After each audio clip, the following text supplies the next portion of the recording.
Good afternoon, everyone. I'm so glad that you've joined us here today.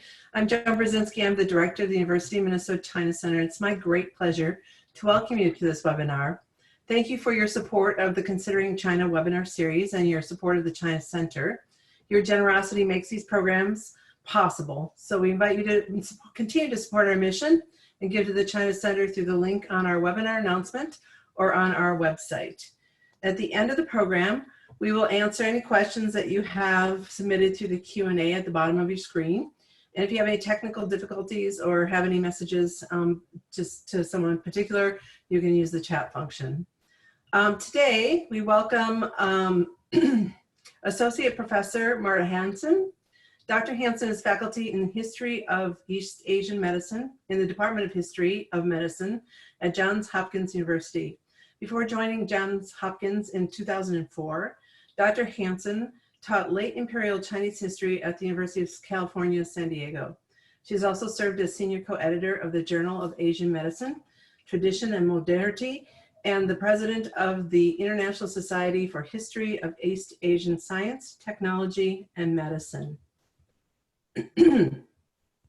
Her first monograph is titled Speaking of Epidemics in Chinese Medicine, Disease and the Geographic Imagination in Late Imperial China. It is widely praised and recognized. As Christos Linteris of the University of Cambridge reviewed, it is a groundbreaking work on the history of Chinese epidemiology, rather than simply being a rich description of long neglected aspect of Chinese medicine. Hanson's book stands as most significant contribution to the understanding of epidemiological theory and practice in Imperial China. May have had some foresight there. Her topic today, From the Sick Man of Asia and the Sick to Sick Uncle Sam, is based on a recently published article by the same name. Please welcome Professor Marta Hanson. Thank you so much, Joan, for that wonderful introduction. And also for encouraging me to just introduce everybody to who I am besides my academic biography, which you've done really nicely. I actually haven't read those words by my colleague Christos, so that was the first time hearing them. Thank you. Hello, everybody. I am very honored and pleased to be part of the Considering China webinar series and invited to present a recent publication. But first, as I said, Joan encouraged me to introduce myself more personally, more informally. So I wanted to introduce you to who got me started on this. I'll on, and I'm sure many of you know Margaret Wong. She's my Wong Laosher, and I started learning Chinese with her at Central High School. That didn't stop there. When I came back to Minneapolis from China to finish my dissertation, I was actually a Chinese language tutor there, and she was my mentor for that. And I just wanted to highlight that I was also present for the wonderful moment when she was recognized by the University of Minnesota and her Outstanding Achievement Award, which, you know, I certainly consider is well-deserved. So she started me out with passion for Chinese language, culture, and of course, history. I come out of medical family, so I was very interested in medicine to start out with, my father being a physician. And I saw this extraordinary movie on acupuncture analgesia in her class from the US-China People's Friendship Association in the mid-70s. And there's a stamp on acupuncture analgesia. I actually teach this now as a major dimension of Maoist medical propaganda for the period. But it got me thinking that I really wanted to blend Chinese medicine and Western medicine. And I had the opportunity in 1979 actually to study acupuncture in South Minneapolis at the house of Barbara Davis. So that was my first introduction. She ended up establishing the Healing Point a year later. I know from her daughter, Barbara Davis, who I've since become friends with. And then, I have Edith Davis, sorry, Edith Davis. I put the wrong name down, it's Edith Davis, sorry. She founded Minnesota Institute of Acupuncture and Herbal Studies, which then in 1999 became Minnesota College of Acupuncture and Oriental Medicine when it merged with the Northwestern Health Sciences. I was talking with Barbara when I was doing this slide, so her daughter's name got on here, but it's Edith Davis to correct that. So in her living room, I read this text. And it's a very famous translation of German text into English of Felix Mann, who applied Western science to the study of acupuncture, published in 1962. So by the time we read it in the late 70s, it had gone through several versions. And at that point, I found the text really incomprehensible. I was just starting to learn Chinese. I was thinking, I really want to learn to read these texts in the original and become a doctor who combined the best of Chinese and Western medicine. So that was my 16-year-old self. And I ended up going to college at Brown University, continued to Chinese language because it was had one of the top rated programs in the country at the time. But as I said, I come out of a medical family and I was really interested in the sciences. So I did pre-med at the same time, along with the demands of requirements of my major in health and society. So I ended up going to Nanjing University for a spring semester of my junior year in 1984. Of course, this comes out of continuing relationship with Margaret Wong. It was my first chance to go there. I ended up getting a postgraduate fellowship from Brown and going back to China, this time as the Nanjing College of Pharmacy, which is near Nanjing University, to study Chinese herbal medicine. And it was there actually that I received a telegram, because we didn't have Wi-Fi and all of that at that time, that I got a fellowship, National Science Foundation fellowship, to start studying with this person, Nathan Sivan, in the History and Sociology of Science department at the University of Pennsylvania. And I really had no idea what I was getting myself into. I wanted to find the pharmaceutically active properties of the Chinese herbal medicine I was studying in Nanjing at the time.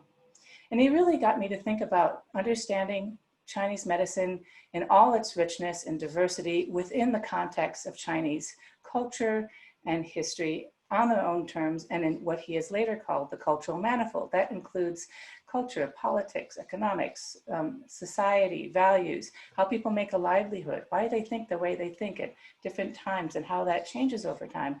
So I really became a historian under his tutelage. And my first job was at University of San Diego, which Joan has already explained, teaching history of late imperial China. So I had both social economic history training at University of Pennsylvania, and I integrated Chinese medicine in seminar courses on history of medicine. And my second job was at the history of medicine department there at Johns Hopkins University. I was able to really focus just on medicine. So I was historian of East Asian medicine, as Joan already said, and branch out to do public health history. I was very interested in public health, come out of a tradition of a very strong public health activist in my father, which I'm going to turn to now, because really the story of how I got interested in East Asia generally, and is from my parents living in Japan in the 1960s. This is a memoir he just published. So I'm very proud of him. He was a Navy doctor during the Vietnam War. You can read about it in a few chapters in this book. But really living abroad with my parents at that time, I was exposed to Japanese. I went to a nursery school in Japanese at the Yokohama. In Yokohama, we returned with Japanese furnishings, art, kitchen supplies, a love for East Asian culture. My parents continued their engagement through the University of Minnesota International Center, and I grew up with Japanese visitors at the household. So it was with that larger background that I just couldn't wait to get to Central High School and study Chinese, because Margaret Wong's reputation far preceded her. I had older friends who were already taking Chinese, so I was able to, start that interest in language generally, but in East Asian culture, and not Japanese, but Chinese language, and that really transformed my life. So just want to conclude this part of my introduction to you with gratitude to all of my mentors, Margaret Wong, Edith Davis, and of course my parents, who have given me the opportunity to follow my own passions in life, and as much as in academics. So this article I'm going to introduce you today started out, at least the germination of it started out in a Zoom webinar not that long ago, just early May. at the American Association of the History of Medicine on the board there. We were scrambling to figure out what we were going to do. Were we still going to hold it or not, when we decided to have a virtual meeting over that weekend. And part of that was this webinar on creating a usable pass. So we're all medical historians. We're trying to figure out how best we can contribute to this unprecedented moment, at least for us, and our collective understanding of the history of epidemics, to understand our moment with COVID-19 and the future of health in the United States and more broadly in the world. And the final panel was on pandemic legacies and the future of health. My colleague, Dr. Ruth Rogowski of Vanderbilt University, has written extensively on the transformations of modern medicine and public health in contemporary China in a book called Hygienic Modernity. And she made a very compelling argument that since the mid-19th century opium wars, epidemics came in the wake of Western imperialism in China. So their experience with epidemics shaped their nation state systems. Now, that's not a new argument in the field, but what she added onto that was that there is now a major East-West reversal in terms of who has been successful dealing with COVID-19. And just at that time, shortly after, I was asked to present an opinion piece. It's called Perspective. You can see my piece here, which is summarized as The Old and the New Sick Men. And I thought, well, if I can take that idea that was certainly circulating in the Chinese press at the time, that China was no longer the sick man of the world or of Asia, but the US had become the sick man, and put it into historical perspective. I was able to do that through this opportunity to write a perspective piece, very short, just 3 pages. And what I'm going to give you now is a summary of that piece in these 3 parts, the sick man metaphor. So I'm going to introduce to you, what is that metaphor? When did it come? What's its origins? How has it been used? That's what I do as a historian. And particularly as a medical historian, I'm interested in sickness as a metaphor more broadly. East-West role reversal, we'll talk about that insight that our East Asian colleagues and certainly Chinese contemporaries and colleagues had about what was happening in COVID-19. And an argument that I'm making that's particular to this piece, but comes out of the China field generally on 20th century history, in that there are certain discourses of weaknesses, that is sick man of Asia, for example, or being behind in science and needing to catch up with the rest of the world. These are very powerful, motivating factors for a nation to improve their science, improve their medicine, to stand up and be a co-equal in global politics, economics, and science. And that certainly is the case for understanding 20th century China. So I'm borrowing on that larger historiography of my colleagues who specialize in the 20th century. So let me first introduce you the sick man metaphor. So where does it come from?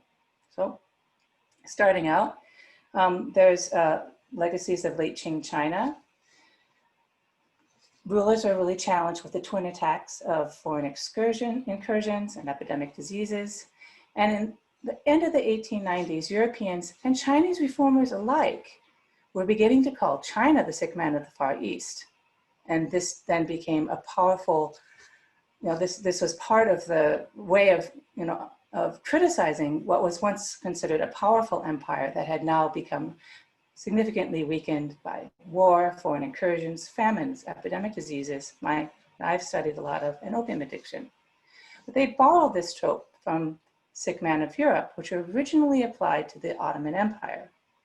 And it has legacies in the Crimean War.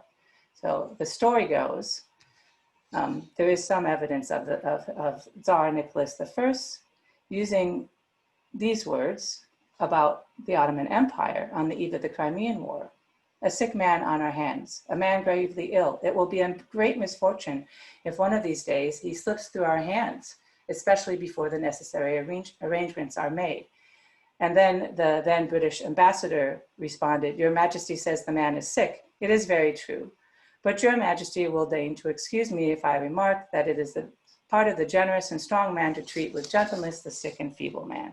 So this sick man of, let's say, of Europe, the Ottoman Empire, then Turkey, interestingly enough, is used for the US in this editorial in 1860.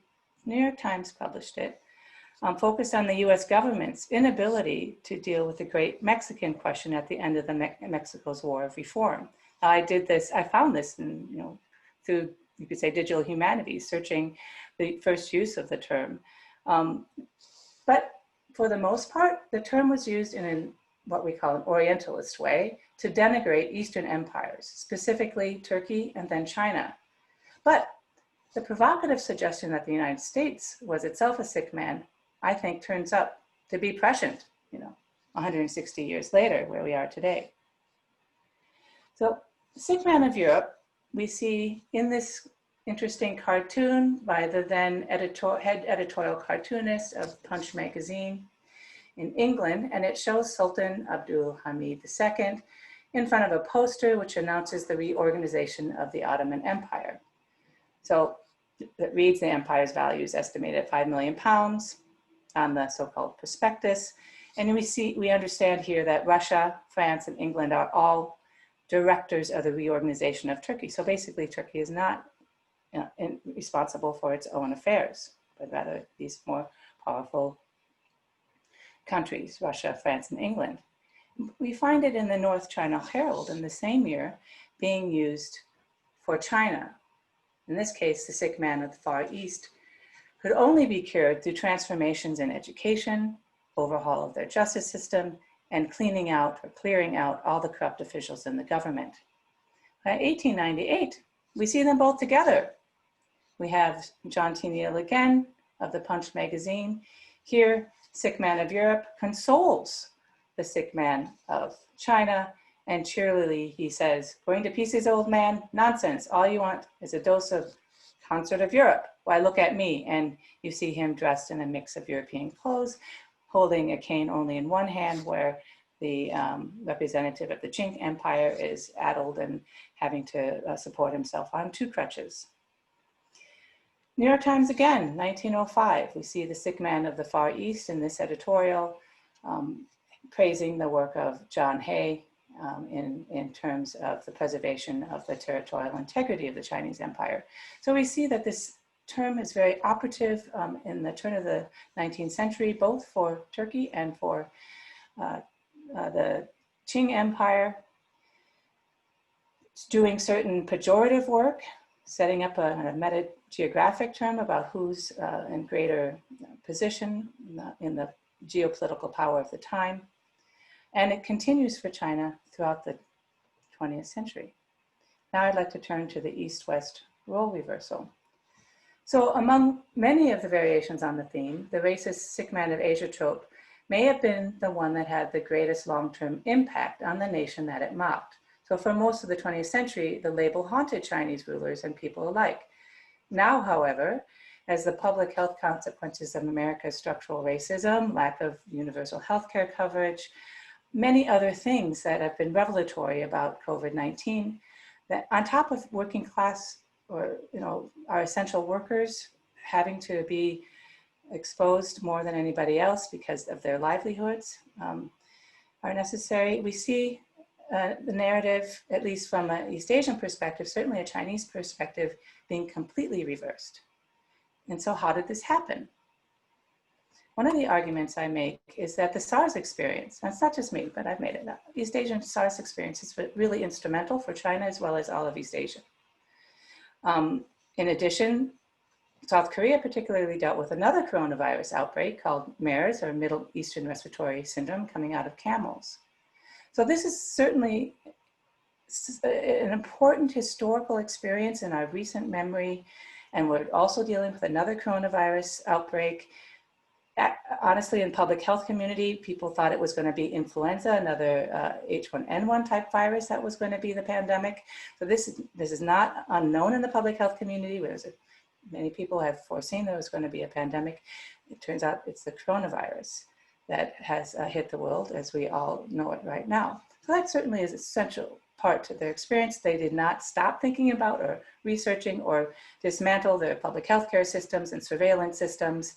Now they, of course, they have digital apps as well for contact tracing. So they're well primed for dealing with this third major outbreak in their region. But I also would like to argue, developing from Ruth Rogatsky's insights that she synthesized from our colleagues who work dominantly on the late 19th and 20th century, that the connection of foreign incursion in China brought upon it cholera pandemics starting in the 1820s, as well as the third plague pandemic, which is really mid-19th century, most striking in the 1894 Hong Kong plague epidemic, which really made Europeans realize that this was a global phenomenon that had to be reckoned with. And then again in Manchuria, 1898, and the catastrophic 1911 Manchuria plague epidemic, of which over 600,000 people died in Manchuria. But there's a major problem of guarding Chinese sovereignty at that time. And the Chinese were successful in doing that against the Russians and the Japanese and US and other foreign scientists and political powers in the geopolitics of the day who didn't think China could do it. But they had brought on a Cambridge-trained Malaysian Chinese, Wu Liande, who was able to implement laboratory medicine and argue for and succeed in having the bodies exterminated and burned, et cetera, and control it and keep it within the territory. So that's a really pivotal moment for public health history in China, and thereafter Chinese government invested in infrastructure for dealing with their public health problems. So that's a long durée view on East Asian 19th and 20th century experiences of dealing with epidemics and pandemics, cholera and plague of the 19th century. So they've really strengthened their state medical public health infrastructures. The history of epidemics in the East Asian region is absolutely integral to understanding their systems of medical governance and their nation states.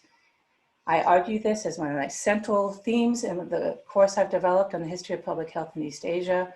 I've been able to teach it several times now at Hopkins, one of the great perks of my position doing East Asian medicine and in the history of medicine department, and having a really robust public health program for undergraduates and very earnest students. I've learned a lot developing this course and teaching with them.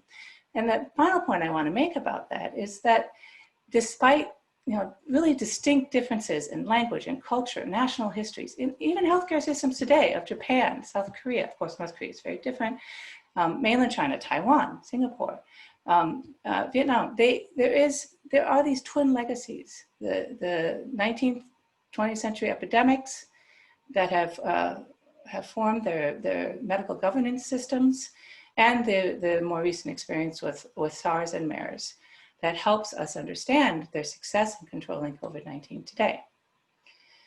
Now, there's another perspective that looks really at contemporary response to COVID-19. I don't have time to go through all of the points of Andrew Solomon's really important article published in Asia Times in mid-May.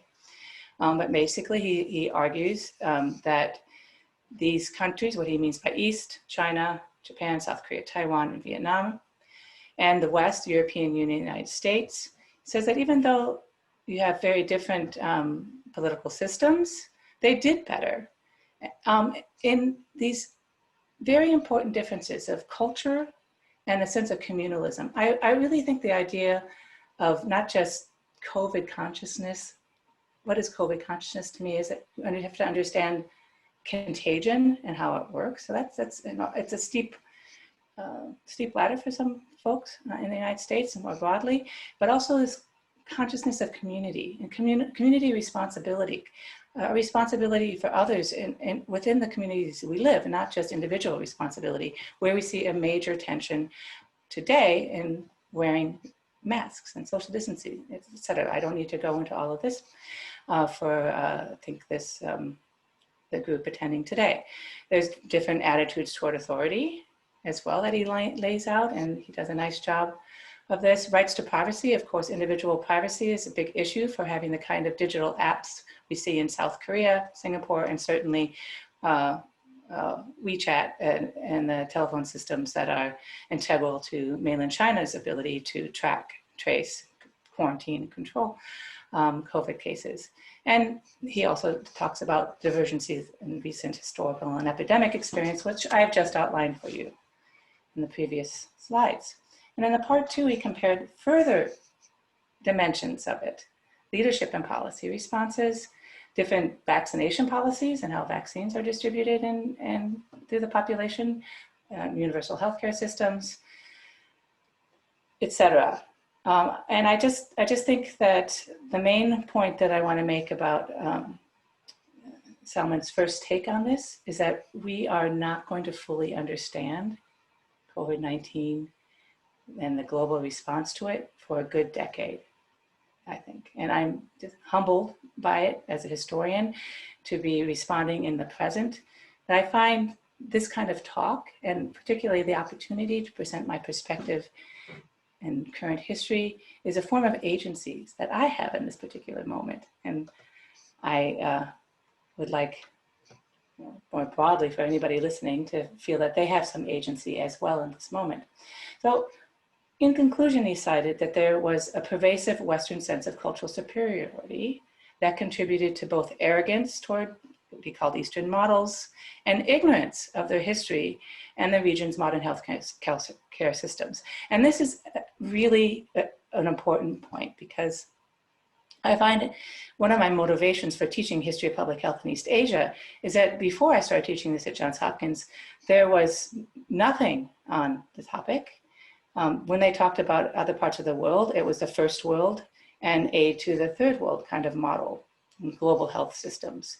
But I find in teaching East Asia, there's a lot that we can learn from the East Asian experience and bring it back to, let's say, Europe and to the US. So I definitely, and also history of public health books neglect to cover East Asia. So I am very motivated to, in the long run, create a textbook that properly does justice to the topic, which is one of the underlying goals of my history of public health in East Asia course. One thing that I would say that was a big limitation on his assessment was that he completely left out national policies in East Asia toward the traditional medical systems. So in South Korea, it's a very separate discipline from biomedicine. So they didn't have a national top-down integration of the Korean traditional medical practitioners, but they were involved in treating patients in Korea. In Japan, you have Kampo pharmaceuticals, which come out of traditional Chinese medicine, but are very much processed through the evidence-based medicine. They're covered by insurance, and they are distributed by Western MD physicians in Japan. So that's yet another model. Taiwan is more like Korea, it's a separate discipline from biomedicine. And China, however, is a really unique system starting in the Maoist period of the, well, even earlier in the 40s, but certainly by mid-1950s, there's a top-down support integration of traditional medicine, Chinese medicine into their systems, and a major transformation of what I call classical Chinese medicine, more on the model of Western science. So, nervous system, anatomy, et cetera, completely transforming what they called TCM, or traditional Chinese medicine. So that has really made China completely different. Of course, Chinese medicine is subordinate to biomedicine hierarchically, but nonetheless, there are institutions spread throughout mainland China and certain major ones, hospitals that have both Chinese medicine and Western medicine, and we can really talk about an integrated medical system. And now I want to introduce a really fascinating forum I had the pleasure of listening to on Tuesday's broadcast with NPR, 12 to 1, organized by Westminster Town Hall Forum, featuring Dr. Victoria Sweet.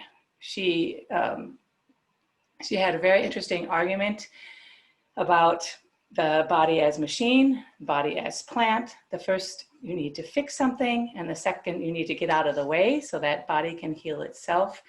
And so what she calls the fast medicine of the former, or the idea of the body as machine that needs to be fixed, and the slow medicine of the latter, that is body as plant, that you need to nourish, you need to help in its own healing. And as I was listening to her speak, I'm thinking about, I'm going to be presenting to you, And it really made me think of what I teach to my undergraduates. Actually, this is the first, one of the first things I teach them in the history of medicine, from antiquity to the scientific revolution course that I'm teaching right now, actually in the history of Western medicine, that this is coming from that there are 3 types of responses, and it's developed by a medical anthropologist named Daniel Moorman. I've cited the source below, and he says that patients respond in 3 distinct ways, and we have to understand efficacy in a broader way than just the specific response. So there's an autonomous response, which is what she's talking about. You know, get out of the way and let the body have space to heal itself. And that's what he calls the autonomous response. It's often called as well spontaneous response. And we know this. We have a headache and we feel just need to go to bed or rest, and then we wake up the next morning and never had the migraine, etc. Specific response is very much the one that biomedicine is built on. A very powerful system has been developed. You know, the patient responds to biological, chemical, physical interventions, and then gold standard is using double-blind testing or random controlled trials, RCTs, and to exclude all effects except the specific agents. And of course, I come out of Johns Hopkins medicine. This is the model that is been pursued at Hopkins and is very powerful, and I completely stand behind it. And I just want to emphasize that. And then there's a meaning response, which he argues there's a curative power of meaning. That is, all the things that are outside of what can be measured by RCTs. He says we shouldn't just relegate it as a placebo response. We should say that there's a significant meaning response. This includes spiritual healing. It includes, you know, going to your wherever, going to meditation. Other kinds of having, you know, maybe I had a headache because I was upset with somebody, and that somebody calls me up and apologizes, and I feel much better already. So it's a kind of response that he says should be included in our definition of efficacy. I think that was one of the things I was thinking about listening to her. And she also talked about a medieval proverb. Now, I'm teaching the history of medicine from antiquity, scientific revolution. Medieval period comes up next week, early medieval. And so my interest was perked again.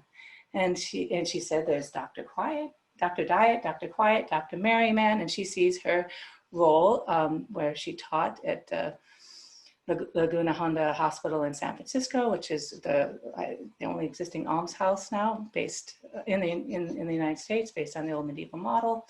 And I did a little research and found this response in the Journal of American Medicine, JAMA, from 1894, giving the original Latin quote and then saying that there's doctors doctors diet, quiet thoughts, and mirth, or heart mirthful free. You can read it. I'm not going to read it out for you. And so she said this proverb a few times, and that she says this really is a difference between the kind of old school bedside medicine that she has really learned to adopt and in her own medical practice, between the kind of usurping of that to the need to fill in electronic health hospital records and what she calls fast medicine. And a lot of time of a doctor is not spent with patients, but entering data into a computer. And that also made me think of another thing that I use for teaching my undergraduates, also first lecture for my history of medicine and Chinese medicine course, China course, or for my history of medicine and European tradition, is this model on medical pluralism. And I think it really helps us understand how there are different systems of medicine operating at any given time and place. And he based his 3 sectors, the professional sector, the folk sector, and the popular sector, from fieldwork he did in 1970s Taiwan. And here I am in a temple in a picture that I took in Taiwan in the 1990s, actually. And I was really struck by his model because she talked in concluding her presentation that she had a case of asthma, not herself, but a patient that she found just kept getting worse the more medicine she gave. So she invited a Chinese medical practitioner that she thought maybe could see things in a different way that she couldn't see within the framework that she understood things. And sure enough, the doctor did strange things. She took pulse on the wrist, she did tongue diagnosis, she diagnosed her friend as having too much yin and not enough yang. And so she removed all the yin, which included all of the medicine she'd been giving her friend. And 10 days later, her friend's asthma was gone. And what I found interesting about Dr. Sweet's presentation is that she really understands that there's a both and way of approaching medicine, that she saw her own limitations of what she could do for her patients, and that there might be a possible other framework for the same patient that could legitimate a different kind of therapeutic intervention and therefore response, which is what she admitted seeing. And I think that this model helps you understand that a little better. Now, professional sector, we would say, is everything that is licensed, has standards, accreditation, and in the Minneapolis case, Northwestern Health Science University, where Edith Davis's original work on giving studying acupuncture and making it into a accredited and licensed practice is part of that sector now. And a lot of healthcare, however, still happens within the popular sector. That's family, that's within your community, in your churches. It's domestic medicine, it's pastoral care, it's no payment. And I'm sure all of you listening to me would have some examples of what that means for you in Minneapolis. Now, the folk sector, that's no license, no standards necessarily, but technical expertise, some kind of hereditary relationship or master-disciple transmission. And usually they have some kind of authority or knowledge that people are willing to pay them some money for treatment. And in the Taiwanese context, this was the folk herbalists who gathered medicines off the mountains. Were not part of the traditional Chinese pharmacy, which was licensed at the time.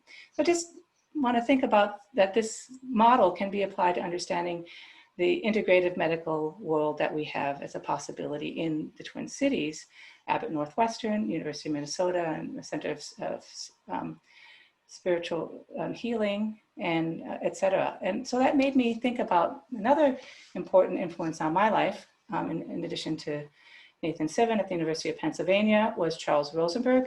He's now Professor Emeritus at Harvard, but he wrote this very illuminating article, Alternative to What, Complementary to Whom, really engaging with the establishment at the National Institute of Health in Bethesda, Maryland, now an Office of Alternative Medicine, which now is the Center for Complementary and Alternative Medicine. And he wanted to historicize, what is it that continues, what is the appeal to these medicines at a time when biomedicine is at such ascendancy, and also at the Center, National Institute of Health, of biomedicine and biomedical research.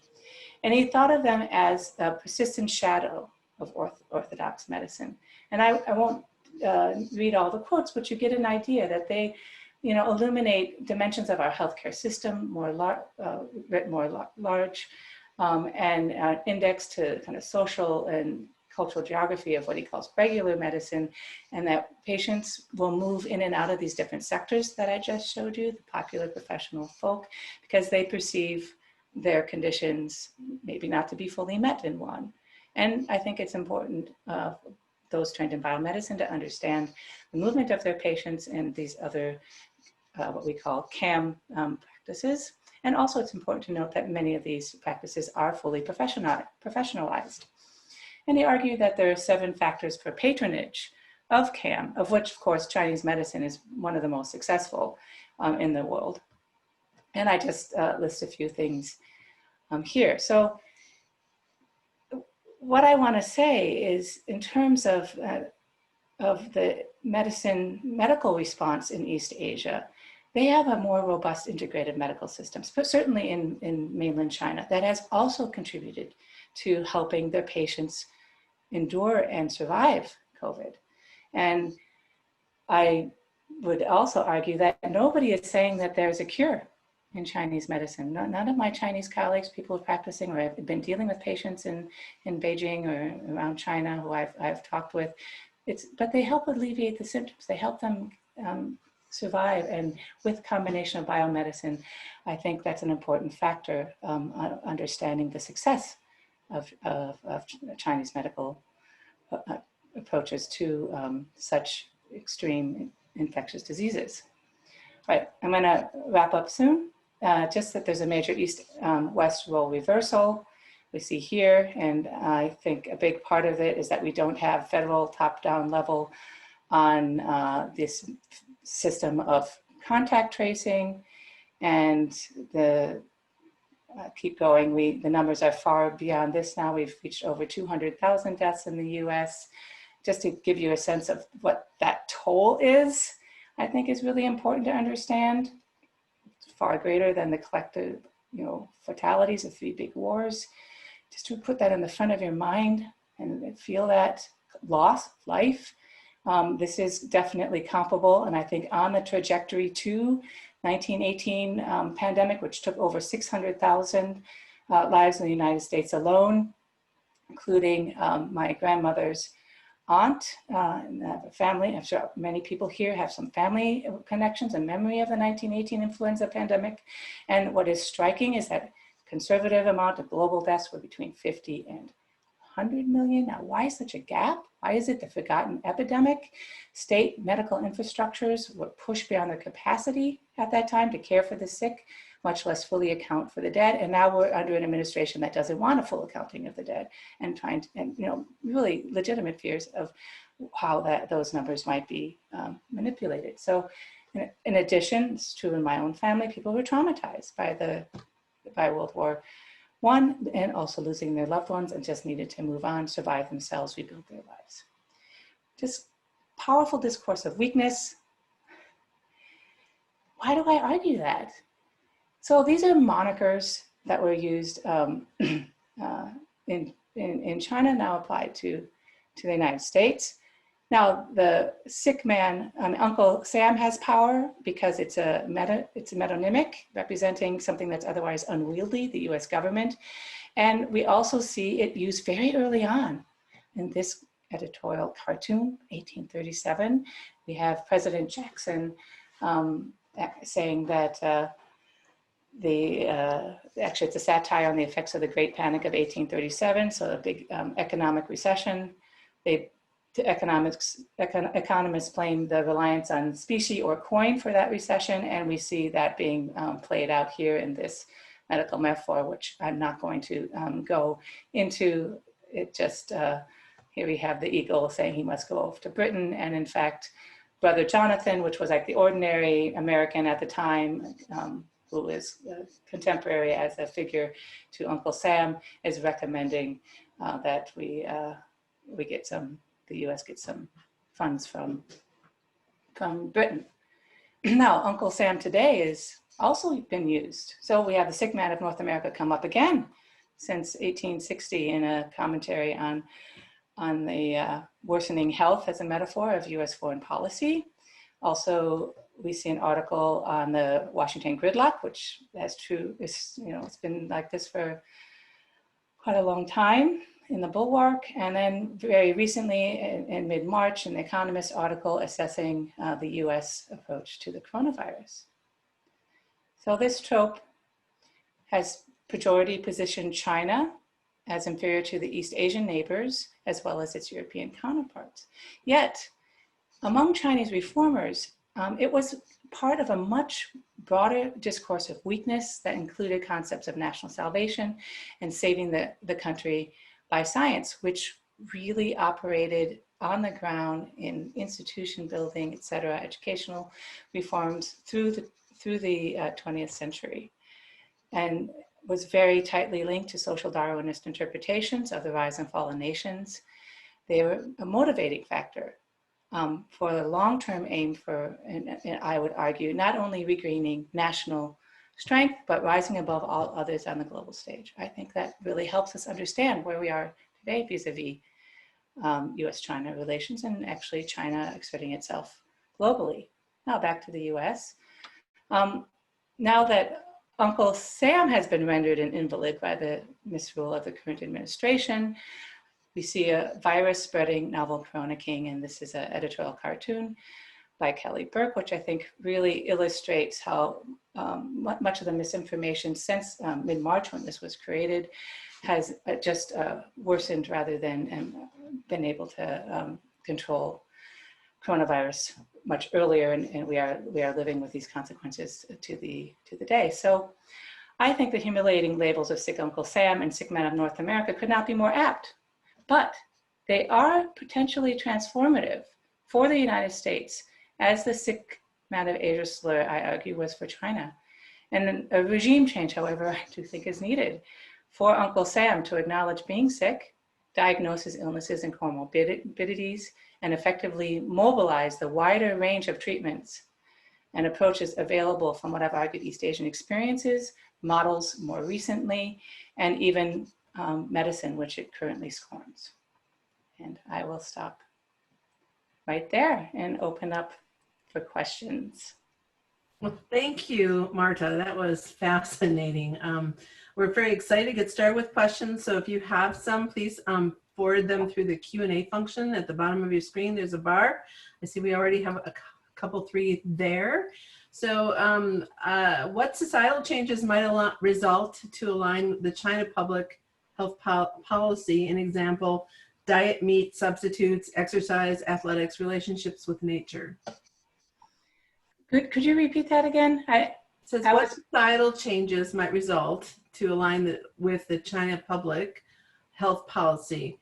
As example, diet, meats, substitutes, exercise, athletics, relationships with nature.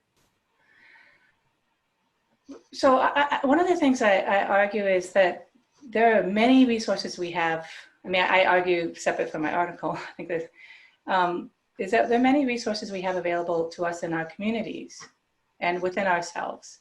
And I think that those are individual choices that we make where we find agencies for taking care of our own health. I mean, one of the arguments Dr. Sweet was saying that you need to, be strong yourself and et cetera, and then you can be able to spontaneously or, have an autonomous response as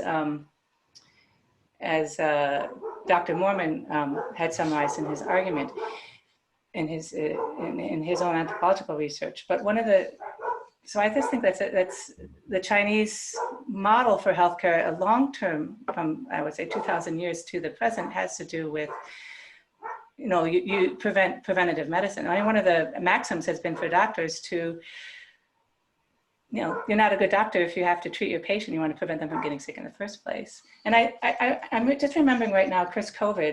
Oh, that was an interesting slip. Wow. So, I mean, he had a moving piece on CNN because, he had COVID. It was really hard. And he said, if it was really hard to get through it. And I think that my Chinese medical colleagues that's where they find traditional Chinese medicine help the body to resist this attack on the system. And he didn't argue about Chinese medicine. He just argued more broadly, whatever it takes, whatever you can do is prepare yourself to, and fight it.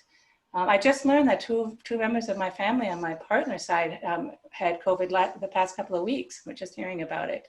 It's not easy. And maybe the agency I have in my life is to present that, this more broader picture of why there's been more success in East Asia than in Europe and in the United States. So maybe, drawing from more medieval medical traditions of diet, quiet, merry men, maybe I think would be a good response to that question. Very interesting question. Well, I think this next question sort of supports that. As you mentioned, the Western school of thought has shifted from slow to fast medicine. Do you have an opinion or theory of why or when that shift would have started? I would assume that the mindset that led to the Industrial Revolution would play a part, but I'm curious about your view. That's a very interesting question that deserves a much more complex response than what I'm going to give you now. I would say it's neither either or. I think that, as Dr. Sweet has showed, there's still slow medicine, there's still bedside medicine, certainly in palliative care. With my colleagues at Johns Hopkins, who I work with, in terms of narrative medicine programs and integrating them into Hopkins, there's a lot of attention to bedside care and understanding the patient's own experience and their illness narrative. So I don't think it's either or, it's both and, it's just in different pockets. And sometimes you only see the fast medicine side and not the slow medicine side.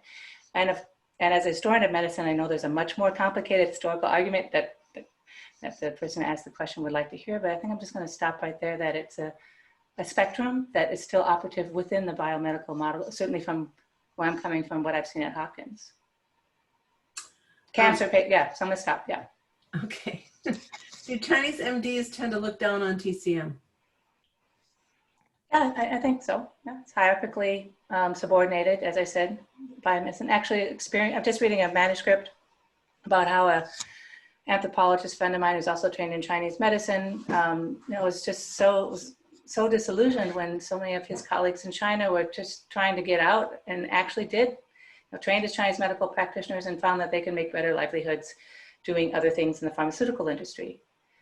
Chinese medical pharmaceutical is a multi-billion-dollar industry, and instead of being practitioners. So yes, it is definitely a calling, you could say, for some people. It's not a lucrative position. It's definitely subordinate hierarchically. But what I want to call attention to, nonetheless, is in early February, Xi Jinping was calling on Chinese medical practitioners across the country to be involved in the care of and control of COVID. And that is a story I think is worth letting the world know about. It's not about the way it's presented in the Western press with a certain media bias as a political propaganda. I will take that perhaps in the seminar later this afternoon further, but I wanted to call attention to the fact that they've had over 70 years of integrated medical approach and engagement with their own native medicine that has led them to the moment where Xi Jinping would call on these practitioners to help.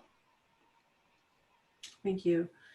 Do you think a shift in cultural values, such as one from our current more individualistic culture values to a more collective mindset, will be necessary to make the necessary transformations that you've described? Absolutely. I say COVID consciousness requires contagion consciousness, and it requires a community collective consciousness, which we do not have right now in the United States. This is, it's heartbreaking. It's a steep learning curve, I understand, for the science, for people to understand the science of, why washing hands, why not touching your face, why a mask actually helps, why distancing. I think that's contagion consciousness is one thing. And then the collective consciousness, like to think that what your individual acting, you wear the mask to protect others from you. I wear my mask. It's not protecting me unless I have the high level one. It's protecting others from me. I've been on the pandemic highway since May, back and forth.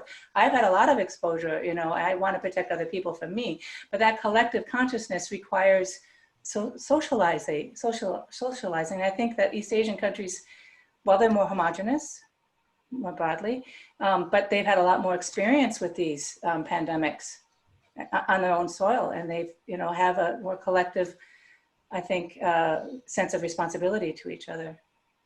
Then I think we would do well to learn. I think we can. Mm-hmm. Yeah, I'm putting out there that COVID consciousness, and that contagion and collective consciousness. I want it to spread. Good. I'm with you. What kind of events, discourses, and policies help motivate the Chinese public to participate in turning around their position as sick man of Asia? I ask because I'm curious to know how a change of mindset, a change of minds of many Americans who are in denial that America is sick. Could you repeat the beginning of that question? Sure. What kinds of events, discourses, and policies helped motivate the Chinese public to participate in turning around their position as the sick man of Asia? Well, again, a really complex historical question, which I started out from the beginning with the experience of the pandemics of cholera and bubonic plague. So more recent, the 1911 one is being compared with the current situation where you had over 600,000. That was a traumatic collective event, right? And really, in that same year, it's not directly related, but the same year, the end of Imperial China, you have the Republic China set up, right? So there's that. That experience with Western incursions and having to deal with these catastrophic epidemic things, events on their own soil. We haven't had that until the 1918 pandemic. But I would say that the 20th century is a traumatic century for China. for Korea, for Japan, for the whole region. We haven't had that kind of trauma in the 20th century US, that comparable to what I would say our East Asian colleagues have and have experienced. And that, I think, I'm going to stop there, but that I think helps understand why despite all the differences, as Andrew Salmon was outlining in his really groundbreaking article in Asia Week, looking at East Asia as a whole, that helps us understand why the different government systems, different healthcare systems, different national histories, different languages, but collectively, there's something to say about their experience in the Pacific Rim region that's important to acknowledge is behind their success to this day dealing with COVID-19. So a question is, both authoritarian and democratic states have had effective responses to COVID-19, but most of the policies, example, fewer privacy protections, are better suited for authoritarian states. Are democracies inherently disadvantaged at the pandemic response? Absolutely.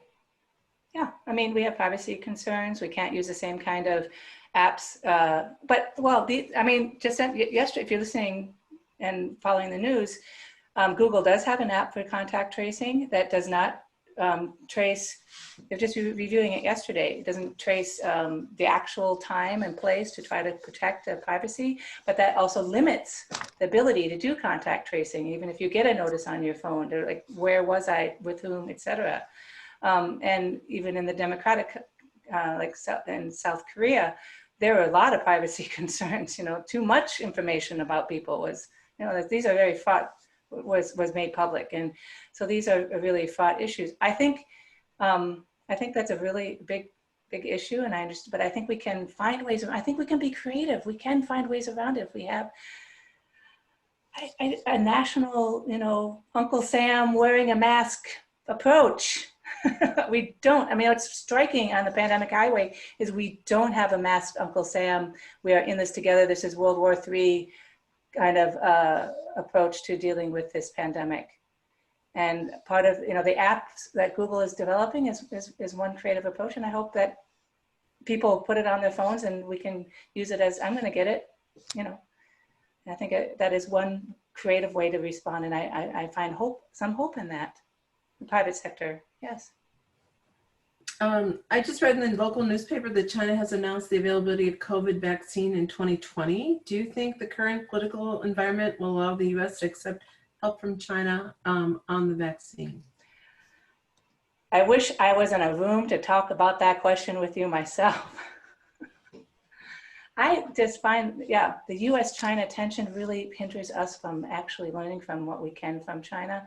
I don't think we should be, I think we should be paying attention. I'm not sure I want to have a vaccine out of this, the US system before election. Of course, I'm skeptical of all that. I think that we shouldn't be, against that, going back to the Salmon article, that arrogance and also the ignorance of the really high level biomedical science that we find in China today, well, throughout East Asia. Just trying in my little part to make more people know about this reality is one of my arguments. Of course, I think we should be tracking, and I hope I'm sure the scientific community is tracking what the Chinese scientists are doing in terms of vaccine development. So that, again, gives me some hope. One last question. I believe in the past decade or two, Western medicine has learned that the lymphatic system is much larger and more important than previously thought. Has that changed the way you, colleagues, Western medicine views traditional practices such as acupuncture? I have to hold on that, because that's a question I've never thought about before. And I appreciate concluding the webinar with a question that I need to do further research on. That's quite productive for me in my own thinking. So thank you for that. Well, I think we've reached our time, and I'd like to thank everybody for all the questions that they've submitted. I'm sorry that we didn't get to all of them. I appreciate your time, and I hope to see you at our next webinar, which will be on October 21st, featuring Professor Ying Lim Fan from the Humphrey Institute, and we'll be sending out more information about that shortly. Thanks so much for attending, and thank you, Haiyan. Thank you, Marta. This was a fascinating and amazing discussion. It was really excellent. Thank you so much. I learned as much from the questions, and thank you for inviting me. It's a great pleasure and an honor. Thanks. Bye. Thank you. Goodbye, everyone. 再见。下次见。